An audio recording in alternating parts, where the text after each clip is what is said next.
From the air, you can see clearly the city of Mayfield in western Kentucky is devastated. Storm chaser Brandon Clement raced here. When I'm looking at the trees and everything is just completely sawed off, buildings are completely flattened, cars have been picked up and thrown, you know right away you're dealing with a violent tornado. The storm hit after dark Friday, leveling everything in its path. About 110 people were working overtime as production stepped up for the holidays at one of Mayfield's largest employers, a local candle factory, when the roof caved in on them. They actually recovered some bodies from the woods and were pulling them out. And that's just, it's gut-wrenching to see. Homes caught fire, trucks and cars were flipped. It ripped it off. Some even ripped to shreds. Planes at the local airport will never fly again. If you had to describe what's happened to your town to people that don't live here, what would you say? It's gone. Across Kentucky, more destruction from a train derailment in Hopkins County to destroyed homes and businesses in Bowling Green and roofs ripped off homes in Danville. This event is the worst, most devastating, most deadly tornado event in Kentucky's history. I believe that by the end of today or tomorrow, we will be north of at least 70 lives lost here in Kentucky.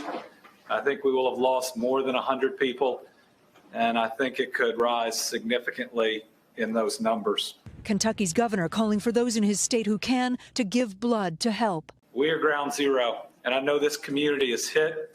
It's been hit really hard. It's going to be a tough night for a lot of people across Kentucky. The scope of what happened only now becoming clear. As many as 36 tornadoes causing destruction across 6 states. In Arkansas, a nursing home with 65 residents completely destroyed. At least one resident died.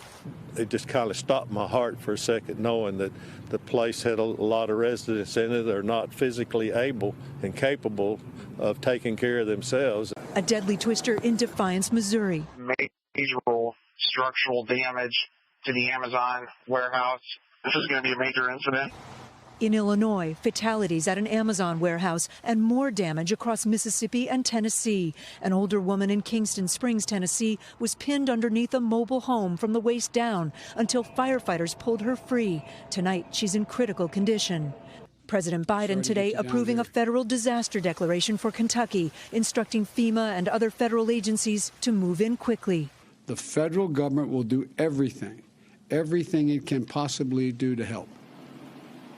Kathy Park is at that candle factory here in Mayfield where the heartbreaking search for survivors is still underway. Let's go to her now. Kathy. Kate, late today, Kentucky Governor Andy Beshear said 40 people were rescued from the candle factory. Tonight, he can only hope more lives will be saved.